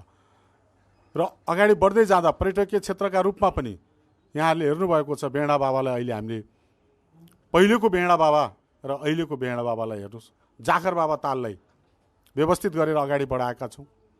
नेतुवा ताल भन्ने हाम्रो वार्ड नम्बर 3मा छ, 6 करोड रुपियाँ विनियोजन गरेर त्यसलाई अगाडि बढाएका छौँ। शिवपुरी धाम, तौला ताल लगायतका क्षेत्रहरूलाई पनि हामीले अगाडि बढाएका छौँ र अहिले देशमै सबैभन्दा ठुलो सिटी हल, पालिकामा कुनै ठाउँ पनि त्यो किसिमको सिटी हल छैन, जो अहिले वार्ड नम्बर 8मा अबको 10-12 दिनभित्रमा हामी त्यसलाई उद्घाटन गर्ने क्रममा जाँदैछौँ। 34 करोड रुपियाँको सिटी हल तयार गरेका छौँ। कोल्ड स्टोरको अभाव थियो, कोल्ड स्टोरलाई अगाडि बढाएका छौँ। हरेक पूर्वाधारलाई ल अब हामी चुनाव जितेर आइसकेपछि मलाई लाग्छ हामीले 400-500-300 भन्दा बढी पिच सडक हामीले बनाएका छौँ। आफ्नै बजेटले 6-7 करोडका पुलहरू बनाएका छौँ र हरेक नागरिकका घरमा पुग्ने वातावरण सिर्जना गरेका छौँ। टोलमा स्वास्थ्य केन्द्रको टोलमा पुग्ने वातावरण अगाडि बढाएका छौँ र भ्याक्सिनमा पनि यहाँहरूले हेरे हुन्छ, अहिले सबैभन्दा बढी 80% भ्याक्सिन लगाउने धनगढी उपमहानगरपालिका नम्बर 1मा अहिले पर्दैछ, जो हामीले अहिले पनि निरन्तर रूपमा प्रत्येक स्वास्थ्य केन्द्रमा भ्याक्सिनहरू राखेका छौँ र PCR टेस्ट गर्ने एउटा मात्रै पालिका धनगढी उपमहानगरपालिका हो, जो कोभिडका बेला हामीले 3 महिनाभित्रमा PCR टेस्ट गर्ने, आफै PCR टेस्ट गर्ने ठाउँ हामीले बनाएका छौँ। त्यसैले हाम्रो धनगढी उपमहानगरपालिकाको पहिलो प्राथमिकता हामीले जनतालाई राखेका छौँ, यो उपमहानगरपालिकाभित्रका नागरिकलाई राखेका छौँ र त्यसलाई हामीले निरन्तर रूपमा वडा अध्यक्षज्यूहरू, वडा सदस्यज्यूहरू निरन्तर रूपमा घर दैलोमा हिँडिराख्नु भएको छ। के समस्याहरू छन्, के अप्ठ्याराहरू छन्, बत्तीको व्यवस्थापन गर्न खोजिराखेका छौँ। एडिबीको प्रोजेक्ट बन्द हुन सुरु भइसकेको प्रोजेक्टलाई सञ्चालनमा ल्याएका छौँ, सघन सहरीलाई अगाडि बढाएका छौँ। तर परिस्थितिवश जुन किसिमको रफ्तारले हामी जानुपर्ने थियो त्यो बेला हामीले त्यति जान नसक्नुको कारणहरू प्रदेश सरकार विपक्षमा, सङ्घीय सरकार विपक्षमा र त्यसका साथसाथै कोभिड पनि आएका कारणले जुन किसिमको धनगढी उपमहानगरपालिकाको मार्गचित्र हामी बनाउन खोजिराखेका थियौँ त्यो बनाउन हामीले सकेनौँ र त्यसलाई अझै निरन्तर रूपमा धेरै कुराहरू चाहिँ उद्घाटन गरेर कामहरू सुरु भएका छन्, शिलान्यासहरू भएका छन्। पुलहरू अहिले तुरुन्तै पुल बनाउन नसक्ने ठाउँमा ट्रस पुलहरूको व्यवस्थापन गरेका छौँ। ट्रस पुल पनि व्यवस्थापन हुन नसक्ने ठाउँमा झुलङ्गे पुल भए पनि आवत जावतको व्यवस्थापन गरेका छौँ र हरेक नागरिकको इच्छा र चाहनामा हामी अगाडि बढिराखेका छौँ। भ्रष्टाचारका बारेमा पनि म यहाँहरूलाई अनुरोध गर्न चाहन्छु, धनगढी उपमहानगरपालिकाका वडा अध्यक्षज्यूहरू, वडा सदस्यज्यूहरू र म कहीँ कतै पनि भ्रष्टाचारमा लिप्त छु भने लिप्त भएको जानकारी भएका दिनदेखि राजनीति गर्न पनि छोडिदिन्छु र सार्वजनिक पदमा पनि नबस्ने पनि म यहाँहरूका बिचमा घोषणा गर्न चाहन्छु। हरेक वडा अध्यक्षज्यूहरूलाई, हरेक कर्मचारीहरूलाई, राष्ट्र सेवक कर्मचारीहरूलाई पनि मैले भनेको छु, जनता पहिलो प्राथमिकता हो। जनतालाई पहिलो प्राथमिकतामा राखेर तपाईँहरू अगाडि बढ्नुहोस् र त्यसमा तपाईँलाई कहीँ कतै समस्या पर्छ भने त्यसका लागि म छु, म अगाडि आउने छु भनेर मैले निर्वाचित साथीहरूलाई, जनप्रतिनिधिहरूलाई पनि मैले त्यो भनेको छु र कर्मचारी साथीहरूलाई पनि मैले त्यो भनेको छु। र त्यसैले म यहाँहरूलाई फेरि अनुरोध गर्न चाहन्छु कि हाम्रो पहिलो प्राथमिकता जनप्रतिनिधिहरूको जनता हुनुपर्छ भन्ने मेरो मान्यता हो भन्दै म यहाँ क्षमा पनि माग्न चाहन्छु, किनभने मेरो अर्को कार्यक्रम पनि भएका कारणले म यहाँहरूका बिचमा क्षमा माग्दै बिदा हुन्छु। धन्यवाद, नमस्कार। र म हाम्रो प्राइम टेलिभिजनका अध्यक्षज्यू लगायत उहाँको पुरै टिमलाई फेरि हृदयदेखि धन्यवाद दिँदै बिदा हुन्छु। धन्यवाद, जय नेपाल।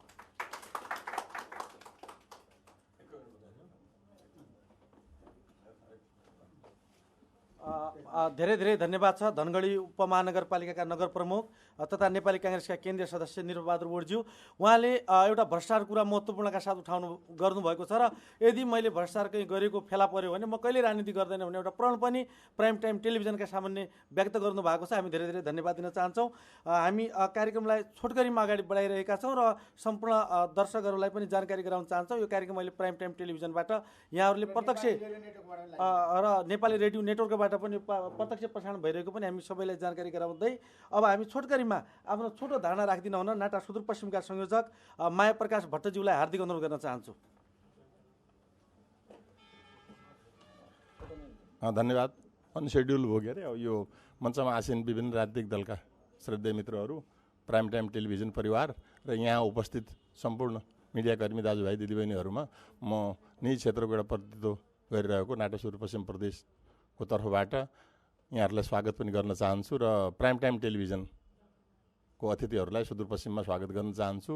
समग्र विषयहरूमा विषयगत विज्ञ साथीहरू र खास गरेर राजनीतिक दल र प्रतिपक्ष साथीहरूले धेरै कुरोहरू सेयर गर्नुहुनेछ र अपरजट समय भयो हुनाले मैले अलिकति के भने सुदूरपश्चिमको पर्यटकीय महत्त्वका विषयहरूमा अहिले अनसेड्युल नै भयो हुनाले मैले धेरै कुरो यहाँ भन्न सक्दिनँ र यहाँ मिडियाको साथीहरू जे जति पनि उपस्थित हुनुहुन्छ 4 बजे रुबस होटलमा यो सुदूरपश्चिमको पर्यटनसित ऋषि धमाला भन्ने सानो एउटा आधा घन्टा हामीले यस्तै टाइपको उहाँहरू मनगरबाट फर्केर आइसकेपछि एउटा कार्यक्रम गर्नेछौँ। त्यहाँ उपस्थित हुनुको लागि म साथीहरूलाई अनुरोध गर्न चाहन्छु र अहिले यो कार्यक्रम जे जति पनि उपलब्धिमूलक छ यसमा अब मलाई लाग्छ 3टै तहको स्टेक होल्डर हाम्रो श्रद्धेय मेयर साहब को आज जन्मदिन पनि रहेछ, उहाँलाई जन्मदिनको पनि शुभकामना दिन चाहन्छु। स्थानीय निकाय प्रतिपक्षी भए पनि सरकार पक्ष सँगसँगै र हाम्रो श्रद्धेय मन्त्रीज्यू पनि यहाँ उपस्थित भयो हुनाले यहाँहरूले केही यी आफूलाई लागेका जिज्ञासाका केही विषयमाहरू चाहिँ अब क्वाइरीहरू लिनुहुनेछ र अब यो यस्तै समय जहिले पनि कम नै हुन्छ र हामीले समय कम भए पनि धेरै समयमा नै बढी उपलब्धि लिनु नै मलाई लाग्छ बुद्धिमानी हो। समय खेर फाल्नु चाहिँ हुँदैन, समयको महत्त्वलाई सबैले बुझौँ र अहिले मैले पनि मेयर साहब सँगसँगै मेयर साहबलाई नै स्पेसली मैले लैजानुको लागि चाहिँ यहाँ हुनाले म पनि मेयर साहब सँगसँगै यहाँहरूबाट बिदा हुन्छु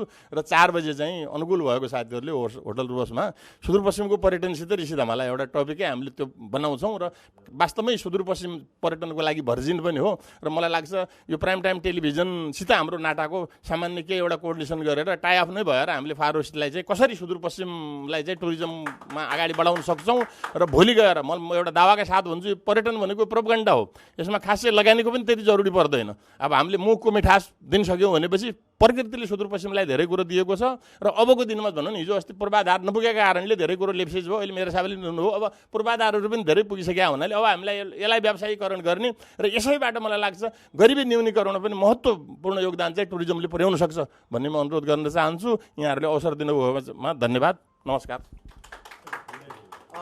धेरै धेरै धन्यवाद छ नाटा सुदूरपश्चिमका संयोजक माया प्रकाश भट्टज्यू र 4 बजेको ब्रुबस होटलको कार्यक्रमको सूचना पनि उहाँले जानकारी गराइसक्नु भएको छ। म धेरै भूमिका नमानिकन अब आफ्नो धारणा राखिदिन हुन पछिल्लो 5 वर्षको अवधिमा 4-5 वर्षको अवधिमा सुदूरपश्चिम प्रदेश सरकारले आफ्नो भूमिकालाई कसरी अगाडि बढाएको छ, पक्कै पनि जनताका विकासमा समर्पित छ कि छैन अथवा यहाँहरूको मूल्याङ्कन के भएको छ, यहाँको भूमिका कस्तो रह्यो भनेर प्रतिपक्षी दलका नेता तथा नेपाली काङ्ग्रेसका केन्द्रीय सदस्य डाक्टर रणबहादुर रावललाई आफ्नो धारणा राखिदिन हुन म हार्दिक अनुरोध गर्न चाहन्छु।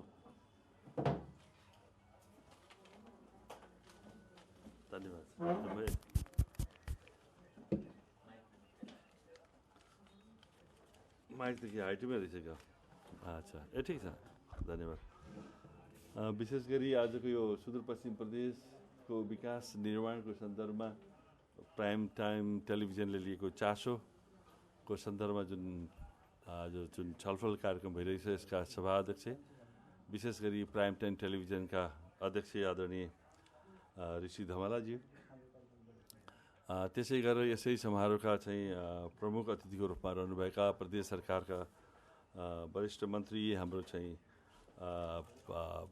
दीर्घ सोडारीज्यू त्यसै गरेर भर्खरै हाम्रो चाहिँ धनगढी उपमहानगरपालिकाका मेयर साहब गइसक्नु भएको छ त्यसपछि हाम्रो चाहिँ प्राइम टाइम टेलिभिजनका जिएम हुनुहुन्छ हाम्रो चाहिँ वैकुण्ठ ढङ्गानाजी र उहाँको प्राइम टाइम टेलिभिजन परिवारका साथीहरू र यहाँ उपस्थित पत्रकार साथीहरू उपस्थित महिला तथा सज्जनवृन्द स्वीकार्नुहोस् मेरो जय नेपाल जय नेपाल सर्वप्रथम त यति महत्त्वपूर्ण कार्यक्रम राष्ट्रिय टेलिभिजनले प्राथमिकता दिएर सुदूरपश्चिममा आएर प्रत्यक्ष त्यसको अध्यक्ष र जिएम लगायत परिवारै यहाँ आएर प्राइम टेलिभिजनले ठुलो सुदूरपश्चिमप्रति गुण लगाएको छ त्यसको लागि म आदरणीय हाम्रो श्रद्धेय वरिष्ठ पत्रकार ऋषि धमालाज्यूलाई म विशेष धन्यवाद दिन चाहन्छु र उहाँलाई स्वागत पनि गर्न चाहन्छु र वास्तवमा नेपालकै सन्दर्भमा जोड्दा सुदूरपश्चिम पछाडि पारिएको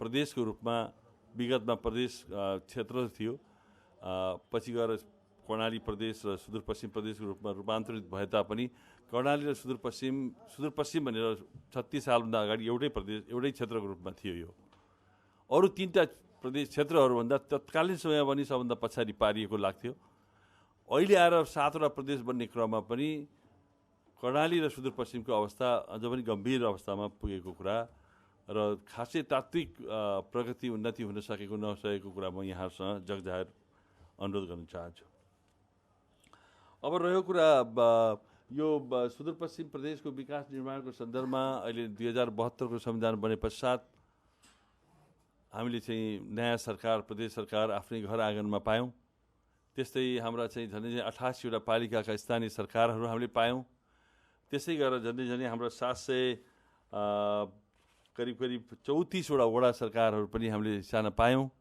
बहुतै उत्साह उमङ्ग हुनु स्वाभाविक हो 7 दशक लगाएर आएको यो संविधान वास्तवमा अब त साँच्चैकै अब घरदैलोमा सरकार आइसकेपछि अब हाम्रा काम हामीले पछाडि पारिएका कुराहरूलाई अब साँच्चैकै चाहिँ त्यसलाई घटाएर अब अगाडि बढ्ने क्रममा बढ्नेछौँ भन्ने आशा सुदूरपश्चिमवासीको राख्नु स्वाभाविकै थियो त्यसै सन्दर्भमा मैले अब सुरुकै दिनहरूमा म जोड्न चाहन्छु हामीले सुरुमै के भन्यो भने सरकारलाई नेपाली कांग्रेसलाई सुदूरपश्चिममा प्रमुख प्रतिपक्षको भूमिकामा यस सुदूरपश्चिमका वासीहरूले दिए हामी प्रमुख प्रतिपक्षको भूमिकामा आजसम्म छौँ अहिलेको अवस्थामा केही गठबन्धनको हिसाबले सहयोगी भावनाका साथ अगाडि भए तापनि अझ पनि हामी प्रमुख प्रतिपक्षकै भूमिकामा छौँ र मूलतः के छ भन्दा हामीले सुरुमै भनेका थियौँ अहिलेको स्ट्याटस के हो त हाम्रो त्यो बेला 2074-72 को बाट सुरु भएको यो सरकार नेपाल कम्युनिस्ट पार्टी त्यसबेला चाहिँ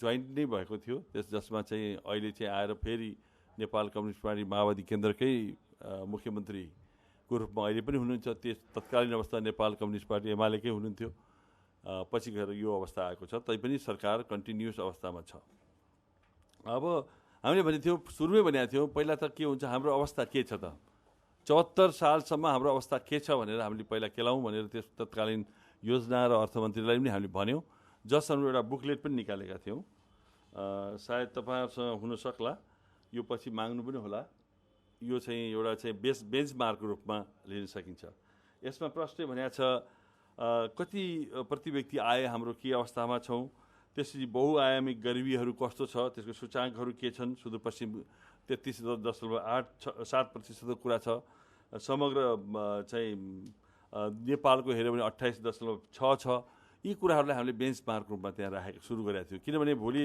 अहिले तपाईँहरूले जुन भन्नुभएको छ 4 वर्षपछि कस्तो भन्ने कुराहरूमा यसलाई आधार मानेर सोध्न सक्नुहुन्छ मैले एउटा प्रतिपक्ष दलको नेताले केही कुरामा बायस भएर भन्न सक्छु तर हामीले तथ्यगत रूपमा वस्तुपूर्वक रूपमा हामीले चाहिँ मूल्याङ्कन र समीक्षा गर्नुपर्छ म सकभर त्यही कुरामा म चाहिँ जगजाहेर भएर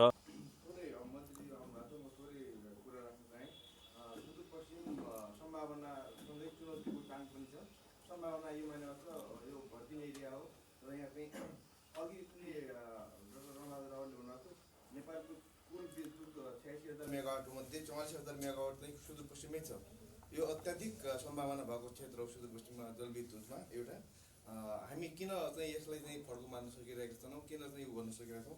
अर्को कुरा चाहिँ सबभन्दा बढी यहाँको आय स्रोत भनेको पर्यटन हो। खप्तड, रामारोसन, बढीमालिका, सोइपाल, कपी, भडाबडी जस्ता, टिकापुर जस्ता क्षेत्रहरू छन्। यसलाई चाहिँ हामीले किन चाहिँ आम्दानीको स्रोत गर्न मान्यमा यो चाहिँ पर्यटकीय क्षेत्रलाई किन प्रस्ताव बढी चाहिँ आम्दानीको स्रोतमा जोड्न सकिरहेको छौँ।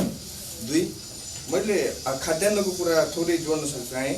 हामी पटक अस्ति पनि बाढीको कारणले चाहिँ खाद्यान्न कैलाली कञ्चनपुर सबभन्दा बढी चाहिँ खाद्यान्न उत्पादन गर्ने क्षेत्र हो। यो दैविकको उसले गर्यो। त्योभन्दा अगाडि चाहिँ यो गलीमा धानले चाहिँ किसानलाई ठगिएको थियो। यो वार्षिक 66,065 मेट्रिक टन उत्पादन चाहिँ हामी बाहिरबाट चाहिँ ल्याएर चाहिँ खाइरहेका छौँ यो सुदूरपश्चिममा। किन चाहिँ आय स्रोत यो के अरे कृषिमा चाहिँ बढी लगानी गरेर उत्पादनमुखी गर्न सकिरहेका छैनौँ। के अरे यो सरकारले, प्रदेश सरकारले कृषिमा लगानी गर्ने भनेको छ, तर चाहिँ यो वास्तविक किसानले यो चाहिँ पाइरहेका छैनन्, अनुदान यो पाइरहेका छैनन्। अनि यस्तै मैले अब यो आय स्तरको कुराहरू त अब यहाँहरूलाई छ।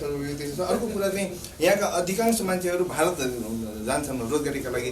आउजाउमै यहाँका चाहिँ युवाहरूको समय जवानी चाहिँ व्यतीत भइरहेको छ। भारत आउने जानेमै व्यतीत भएको छ। यसलाई चाहिँ यहीँ रोक्न किन सकिएको छैन।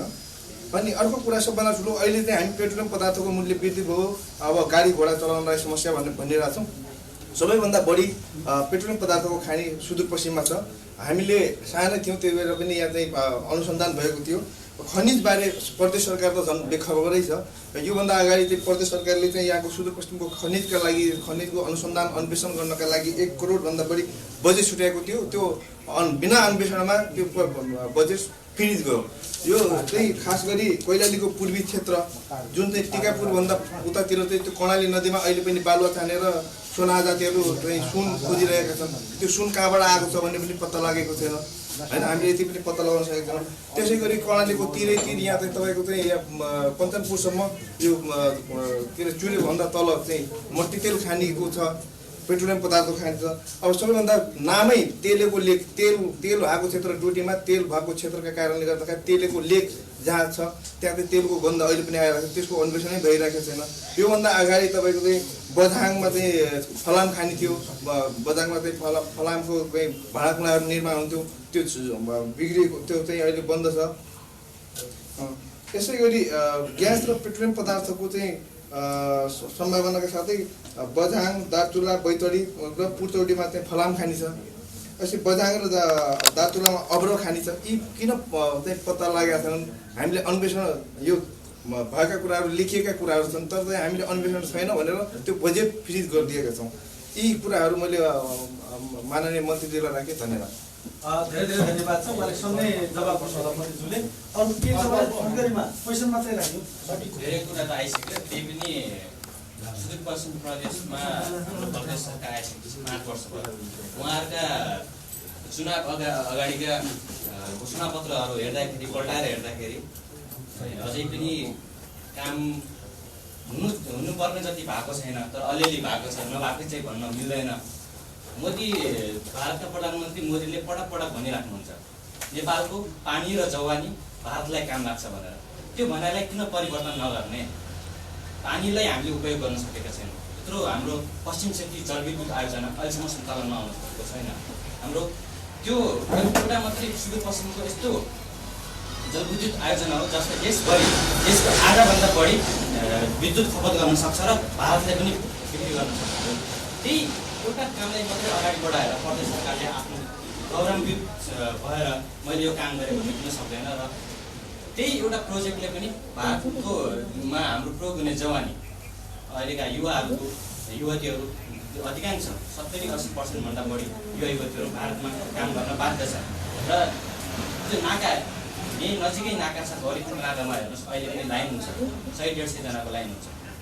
त्यो हाम्रो बाध्यता नै हो। त्यो एउटा जलविद्युत आयोजनालाई मात्रै हामीले फोकस गरेर प्रदेश सरकारले यदि हेरोस्, त्यो अबको 5 वर्ष अब अझै समय छ, उहाँ अझै जित्नुहुने हो, चुनाव आइसक्यो, एउटै नेता हो, एउटै अब त्यो रेगुलरली भइरहेको छ।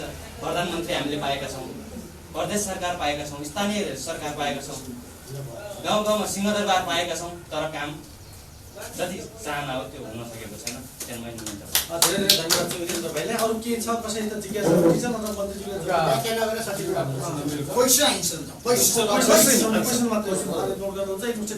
म प्राइम टाइम्स टेलिभिजनको डोटी संवाददाता।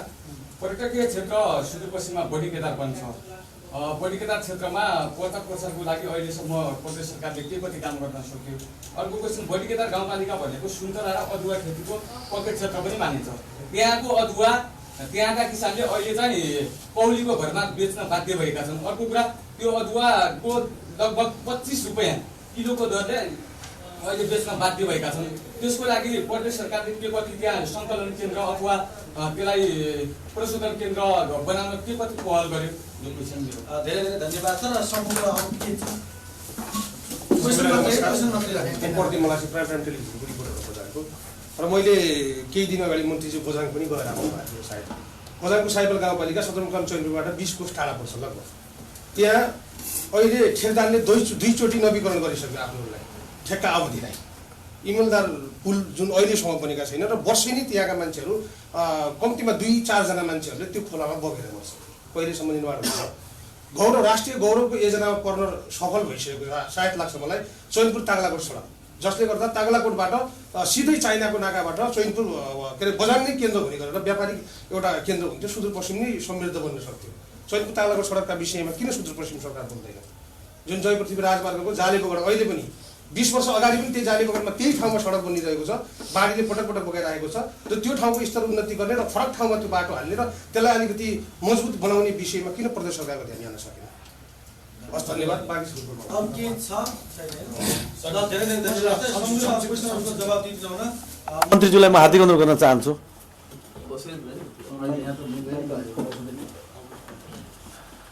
धन्यवाद तिनैजना 4 जना प्रश्नकर्ता मित्रहरूलाई।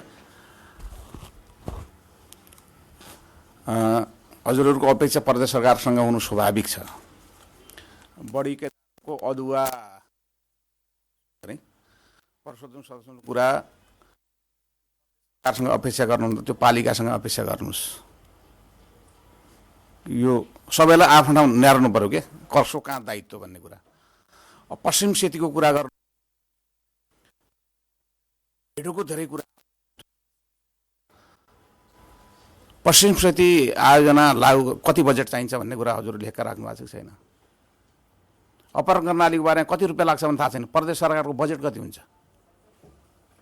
प्रदेश सरकारले खास गरी कर्मचारीको तलब भत्ता यसो सशर्त बजेट छुटेकन बजेट भनेको 15-16 अरबभन्दा माथि छैन।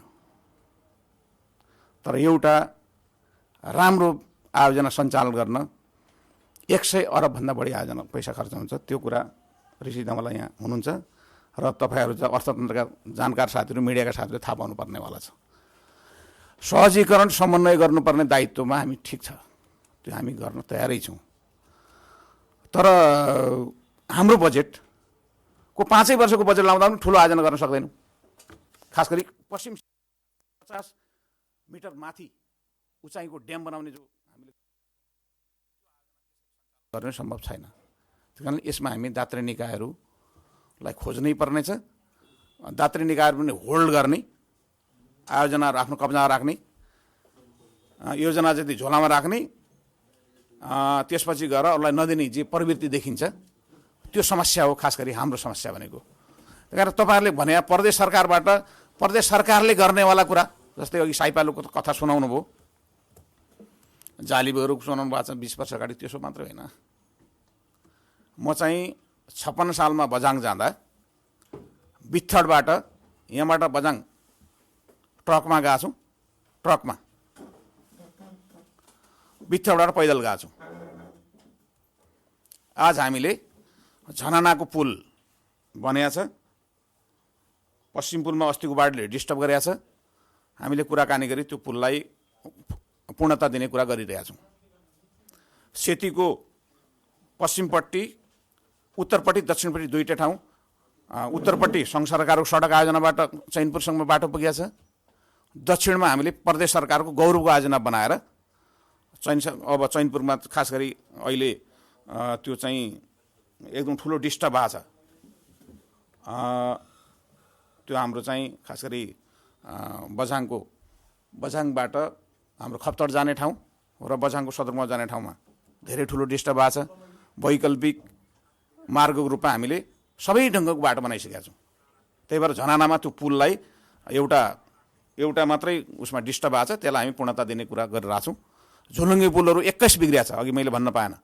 21वटा झुलुङ्गे पुल यो पटकको कार्तिकको बेमौसमको बाढी भनौँ या क्लाइमेट चेन्ज जलवायु परिवर्तनको प्रभाव भनौँ, त्यसको कारणले 21भन्दा बढी पुलहरू डिस्टर्ब भएको छन्। सडक पुल र झुलुङ्गे पुलहरू, ती पुलहरूलाई हामीले पूर्णता दिनुपर्ने छ। त्यसका निम्ति हामीले कामहरू अगाडि बढिसकेका छौँ। पुल इकाइसँग एडिबीको योजनासँग हामी कुराकानी गरेर एसियाली विकाससँग गरेर यी सबै पुलका कामहरू सम्पन्न गर्ने तरिकाले हामी लागिरहेछौँ। त्यसमा तपाईँहरूको अपेक्षा हुनु स्वाभाविक छ। अपेक्षा हामीबाट जति हो प्रदेश सरकारको त्यति अपेक्षा हजुरहरूले गर्नु पर्यो। यो सबै अब शेरबहादुर देउबाजीले दिने जवाब, 5 पल्ट प्रधानमन्त्री भइसक्नुभयो, लोकेन्द्रजीले दिने जवाब, उपप्रधानमन्त्री भइसकेका भीमरावलजीले सरकै कुरा गर्नुहुन्छ राष्ट्रवादका, यहाँका आयोजना सबैको विरोध गर्नुहुन्छ, उहाँले दिने जवाब। लेखराज भट्टजी पनि यहाँ सारा कपाल रातो बनाइकन सारा विकास गर्छु भन्छ, तिनको जवाब म कहाँ दिउँ हजुर? हामीबाट पनि ठिक्कै अपेक्षा गर्नुहोस् भन्ने कुरा राख्दै जति हामी गर्न सक्छौँ त्यो गर्ने कुरामा, विकासमा कुरामा हामी आफ्नो जवाबदेहिता, आफ्नो कर्तव्य पुरा गर्नका निम्ति पुरा छौँ र प्रश्नकर्ता साथीहरूलाई धन्यवाद दिन चाहन्छु। धन्यवाद, नमस्कार। धेरै धेरै धन्यवाद छ माननीय मन्त्रीजी। उहाँले विशेष गरेर यहाँहरूको जुन जिज्ञासा राख्नु भएको छ त्यो जिज्ञासाको जवाब दिनुभएको छ। पक्कै पनि जिज्ञासा जुन यहाँले राख्नु भएको थियो चित्तबुझ्दो जवाब दिनुभएको छ। धेरै धेरै धन्यवाद दिँदै अब हामी कार्यक्रमलाई छुट्याउन चाहन्छौँ र आफ्नो छोटो समयमा पनि मन्त्रीज्यू लगायतका नगर प्रमुख, प्रतिपक्षी दलका नेता, जो सम्पूर्ण पत्रकारजीहरू लगायतका अन्य मान्छेहरू, महानुभावहरू जुन कार्यक्रममा आइदिनु भयो, धेरै धेरै धन्यवाद दिन चाहन्छु। र अब हामी यो कार्यक्रमलाई समापन गरिदिन हुन प्राइम टाइम टेलिभिजनका अध्यक्ष तथा यस कार्यक्रमको अध्यक्षता ग्रहण गरिरहनु भएका अध्यक्ष श्री ऋषि धमलाज्यूलाई हार्दिक अनुरोध गर्दै म सञ्चालक कीर्त विष्ट पनि बिदा हुन्छु। हस्त नमस्ते। Thank you so much Kirti विष्टजी। हामीले सबै कुरा सुन्यौँ, मन्त्रीज्यूको, प्रतिपक्ष दलको नेताको, मेयरको, होइन, जनताको, पत्रकारको गुनासाहरू, जिज्ञासाहरू धेरै छन्। मन्त्रीले गर्न सक्ने काम गर्छु भन्नुभएको छ। आगामी दिनमा हामी फेरि खबरदारी गर्नेछौँ मन्त्रीज्यू, र हामी फेरि तपाईँकै मन्त्रालयमा आउनेछौँ र तपाईँले गरेको कामको हामी अनुगमन पनि गर्नेछौँ र जनतालाई देखाउनेछौँ। हामी ठाउँमा जानेछौँ। सडक विस्तार कसरी भइरहेछ, कहाँ सडक विस्तार हुँदाखेरि त्यहाँ भ्रष्टाचार भएको छ कि छैन, त्यहाँको सडक पिच हुँदाखेरि त्यहाँ कमिसनको खेल भएको छ कि छैन, त्यहाँ साँच्चीकै सडक पिच भइरहँदाखेरि त्यहाँ कमसल सामानहरू प्रयोग भएको छ कि छैन, हामी खबरदारी गर्नेछौँ। हाम्रो काम भनेको खबरदारी गर्ने मान्छे। तपाईँले हिम्मत गर्नु, साहस गर्नु, म काम गर्छु, काम गर्नुहोस्, हामी खबरदारी गरिरहनेछौँ। तपाईँ जनताको बिचमा जानु, जनताको लागि काम गर्नुहोस्। प्रदेश सरकारले जनताको लागि काम गर्ने हो। पत्रकार साथीहरूको धेरै जिज्ञासा छ, किनभने तपाईँहरूबाट जनताले धेरै अपेक्षा, चाहना, रुचि किन चाहिँ साँच्चै राखेका छन् भन्दाखेरि सरकार भनेको जनताको लागि हो, जनतामा समर्पित हुने हो, जनताको लागि काम गर्ने हो, जनताको सेवा गर्ने हो र जनतालाई साथ दिने हो, जनताको मागलाई सम्बोधन गर्ने हो, जनताको चाहिँ समस्या समाधान गर्न दीर्घकाल रूपमा लाग्ने हो। सरकारको कामै त्यही हो। तपाईँलाई जनताले किन निर्वाचित गरेर पठायो भन्दा काम गर्नको लागि पठाएको। तपाईँहरूले काम गर्नुपर्छ जनताको लागि, र जनताको लागि जस्तो सुकै तपाईँहरूले त्याग गरेर पनि तयार हुनुपर्छ। पार्टी त आउँछ जान्छ, तर सबभन्दा ठुलो कुरो देश हो, त्यसपछि जनता हो, अनि मात्रै पार्टी हो। हामी कहाँ के भयो, पहिले पार्टीको लागि काम गर्ने, कार्यकर्तालाई रोजगारी दिने, अनि कार्यकर्तालाई रोजगारी दिइसकेपछि जनता कहाँ छ भने 2-4 जना खोज्ने, अनि ती जनताले कहिले न्याय पाउँछन् भन्नुहोस् त, कहिले जनताले रोजगारी पाउँछन्? हाम्रो समस्या जहाँको त्यहीँ छ नि त। पहिला कार्यकर्ता नरोज्नुहोस्, जनता रोज्नुहोस्, मेरो आग्रह छ। पहिला देशको जनताको चाहना पुरा गरेपछि तपाईँको पार्टी, तपाईँ यसै सम्मानित नेता बन्नु सक्नुहुन्छ। त्यसैले गर्दाखेरि अब काम गर्दाखेरि छ नि, हामीले पहिला जनतालाई नै केन्द्रबिन्दुमा राखेर काम गरौँ। आगामी दिनमा प्राइम टाइम टेलिभिजनको एजेन्डा छ। अब मन्त्रीलाई भौतिक पूर्वाधार मन्त्री दीर्घबहादुर सोडारीज्यूलाई म आग्रह गर्न चाहन्छु, तपाईँले जुन किसिमको काम गर्नुभएको छ यसमा तपाईँ अगाडि बढ्नुहोस्, तर हाम्रो तपाईँलाई खबरदारी छ। हामी वाचडगको रूपमा रहनेछौँ। प्राइम टाइम टेलिभिजन भनेको एकदम यो प्रदेश सरकारको गतिविधिलाई खोतल्ने, राम्रो कामको प्रशंसा गर्ने, गलत कामको खबरदारी गर्ने, जनतामा लिएर जाने। यो सरकार कहाँ चुक्यो, कसरी चुक्यो, हामी त्यसैले सुदूरपश्चिम प्रदेशमा आएका छौँ। प्रधानमन्त्री शेरबहादुर देउवा 5 पल्ट प्रधानमन्त्री बन्नुभयो, उहाँले के देश र जनताको लागि काम गर्न सक्नुभयो? भएन। हाम्रो अब प्रश्न रहन्छ, आगामी निर्वाचनमा, सङ्घको निर्वाचनमा हामी शेरबहादुर देउवालाई पनि खबरदारी गर्नेछौँ। शेरबहादुर देउवाको डडेलधुरामा कति काम भयो र सुदूरपश्चिम प्रदेशको कुन कुन जिल्लामा काम भयो हामी हेर्छौँ। हाम्रो काम भनेको जनताको लागि खबरदारी गर्ने हो। यति भन्दै अब भविष्यमा त आइहाल्छ नि पालो, चुनाव जितेपछि। त्यसैले जेम साहब, हामी सबैको चाहना छ, रुचि छ। हामी आज खुसी छौँ तपाईँहरू छोटो समय यहाँ आइदिनु भयो। म कृत विष्टजीलाई धेरै धेरै धन्यवाद दिन चाहन्छु। छोटो समय तपाईँले व्यवस्थापन गर्नुभयो। विजय रेग्मी लगायत हाम्रो टिम, वैकुण्ठ ढुङ्गाना, हाम्रो जेएम साहब, हामी सबै काठमाडौँ आएको छौँ। सुरज केसीजी उहाँको कार्यक्रम हुँदैछ, सुमन भट्टजीसँग मिलेर सहकार्य गर्दै हुनुहुन्छ यहाँको बिजनेसको व्यवसायमा। त्यसैले गर्दाखेरि म लामो भाषण नगरिकन अब हाम्रो जिल्ला संवाददातालाई कोठा बसिदिन आग्रह गर्दै यो कार्यक्रम यही अन्त्य भएको घोषणा गर्न चाहन्छु। नमस्कार।